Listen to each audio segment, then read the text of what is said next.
전문가님, 제약바이오단 이제 본격적인 이익 확대 구간으로 돌아서는 건가 이런 궁금증이 생겨요. 우선 셀트리온 같은 경우는 합병에 대한 부분들까지도 연결이 좀 될 수가 있는 그런 사항들입니다. 거기에다가 이제 신약에 대한 이 허가 이 부분들로 인해서 매출 확대 이 부분들이 나올 수가 있는 그런 사항들인데요. 셀트리온 같은 경우도 주가는 못 올랐죠. 계속적으로 박스권역에서 진행이 되고 있는 그런 사항들이에요.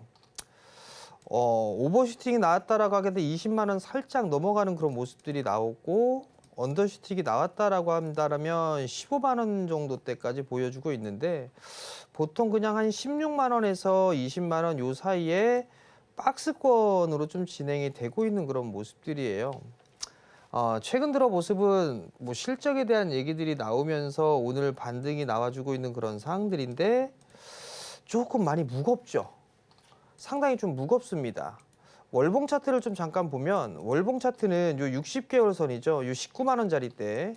여기가 좀 강력한 매물대로 볼 수가 있어요. 요 자리대를 거래량이 좀 증가를 하면서 돌파를 해주는 모습들이 나와줘야 되거든요. 그래야 시세의 흐름들이 나올 수가 있을 것 같은데 투자 관점으로 보게 되면 셀트리온은 나쁘지는 않을 것 같습니다. 그래도 바이오 시밀러 쪽에 있어서의 대표 종목으로 좀 볼 수가 있기 때문에 조정을 좀 받았을 때는 관심 있게 봐도 좋지 않겠나라는 의견이고요.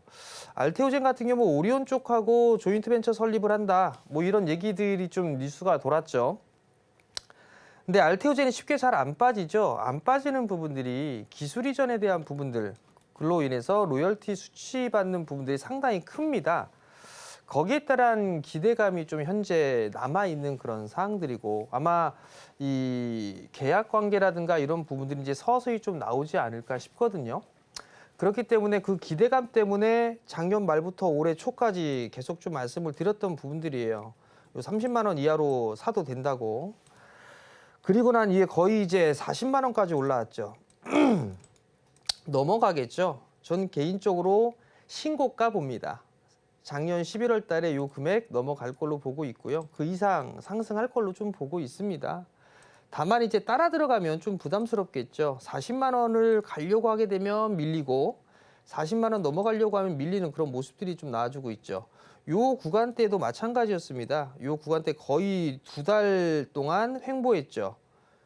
여기서도 계속 이렇게 좁은 박스에서 지금 36만 원대에서 40만 원 왔다 갔다 하고 있는 그런 상황들이잖아요. 그러면 요 자리대를 기다리고 있는 거죠. 요 36만 원대 중반 요 자리대를 노려보는겠죠. 요 자리대에서 분할로 매수를 하게 된다라면 나쁘진 않다. 그 정도로 좀 보시면 된다. 말씀 좀 드려보도록 하겠고요. 그 이외에 이제 좀 보게 되면 유한양행 같은 경우도 지금 많이 빠져 있잖아요. 안정적인 기업이죠. 렉나자에 대한 부분들 매출 확대 요 부분들도 나빠 보이지는 않습니다. 그리고 혈액제제 쪽에 있어서의 녹십자 최근 들어서 좀 많이 빠졌죠. 급락이 나왔습니다. 올랐던 부분들에서 다시 제자리대까지 내려온 그런 상황들이거든요. 이런 것들이 이제 저가 매수 타이밍이 온다라는 점을 좀 말씀을 드려보도록 하겠고요. ST팜 같은 경우도 마찬가지입니다. ST팜 같은 경우도 지금 박스 하단 자리대에 내려와 있는 그런 상황들이잖아요. 그런데 이런 쪽도 나빠 보이진 않는다. 그렇기 때문에 조정을 좀 받았을 때는 관련되어 있는 그런 종목군들 위주로 좀 보자. 그러면 결론은 알테오젠이라든가 리가켄바이오, 그다음에 보로노이 그리고 에이벨바이오 이런 애들은 기술 수출에 대한 부분들이 있잖아요. 그러니까 이런 부분들을 한 그룹으로 놓고 그다음에 유한양행이라든가 녹십자라든가 뭐 한미약품, SK바이오팜 이런 기업들 같은 경우는 신약에 있어서의 매출 증가, 거기에 따른 성장 이 부분들을 이렇게 포커스를 좀 맞춰야 되지 않을 것 같아요. 그리고 바이넥스라든가 아니면은 또 다른 부분들에 있어서는 ST팜이라든가 이런 기업들 같은 경우는 CDMO 쪽에 있어서 생물보안법 이런 식으로 좀 구분을 해갖고 제약바이오 섹터는 보는 게 좋지 않을까 싶습니다. 전문가님께 조금 더 여쭤보겠습니다. 오늘 블룸버그 통신에 따르면 또 삼성전자가 클래시스를 인수하겠다 이런 이야기도 있었더라고요. 삼성전자 측에서는 좀 부인을 한 모습이기는 합니다만 기대감 갖고 클래시스 보는 분들도 많은 것 같아요. 제일 어리석은 거죠. 뉴스 나왔다고 사고. 분명히 개인 투자자분들 제법 샀을 것 같은데. 그러니까 요걸 아마 사신 분들은 아마 레인보우 로보틱스 요거 생각하고서 들어가셨을 거예요. 아마도 요거 생각하고 요렇게 움직이지 않을까. 이거 생각하고 아마 클래시스 매수하셨을 겁니다. 자, 지극히 초보분들, 오늘 따라가 들어가신 분들 대응을 해야 되겠죠. 어찌됐든 부인을 했습니다. 근데 가능성이 없는 부분들은 아니죠.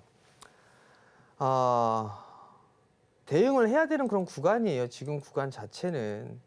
만약에 뉴스를 보고서 했다라면 단기 이평선이 깨지는 타이밍에서는 리스크 관리를 좀 해야 되지 않을까라는 점을 좀 말씀을 드리고 싶고요. 원래 이게 사람이 올라가는 것만 눈에 보입니다. 근데 지금은 좀 반대를 해보세요. 안 올라가 있는 것들을 한번 보세요. 나중에 그 애들이 목돈이 돼서 돌아올 수가 있을 겁니다. 지금 샀다 팔았다 단기 거래만 하라고 하죠. 돈 되든가요? 여러분들 돈 안 됩니다. 진드감씨 갖고 있는 종목군들이 돈이 되는 그런 시장이에요. 지금 시장 자체가. 박스권이라고 얘기를 합니다. 박스 상단이 어딘데요, 여러분들? 어딘지를 알고서 지금 박스권이라고 얘기를 하는 겁니까? 2580 박스래요. 그럼 그거 넘어갔으면 추세 전환 아닌가요? 그럼 그 다음 박스가 어디냐? 이 부분들도 고민을 해봐야 될 상황이란 말이죠.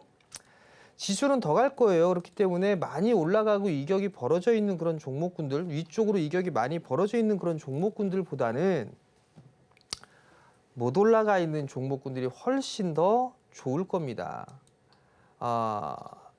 단적으로 좀 말씀을 드리면 못 올라가 있는 섹터들 중에서 지금 반도체 뭐 심텍이라든가 대덕전자라든가 이런 기업들 왜 올라갈까요? 계속 뉴스는 나옵니다. 하반기에 업황 좋대요. 좋아진답니다. 삼성전자 하반기에 고속 성장할 거랍니다. 리포트도 나왔어요. 그러면 그들 애들을 봐야 되는 게 좋지 않을까요? 삼성전자 뭐 많이 올라갔나요? 그 따르는 후발주들 많이 올라갔나요? 안 올라갔단 말이죠. 그러면 하반기에 좋아진다고 하면 그들 종목군들을 매수를 하는 게 훨씬 더 좋지 않을까요? 저는 개인적으로 그렇게 좀 생각을 하고 있습니다. 그래서 오늘도 반도체 샀어요. 오늘 사고 있습니다.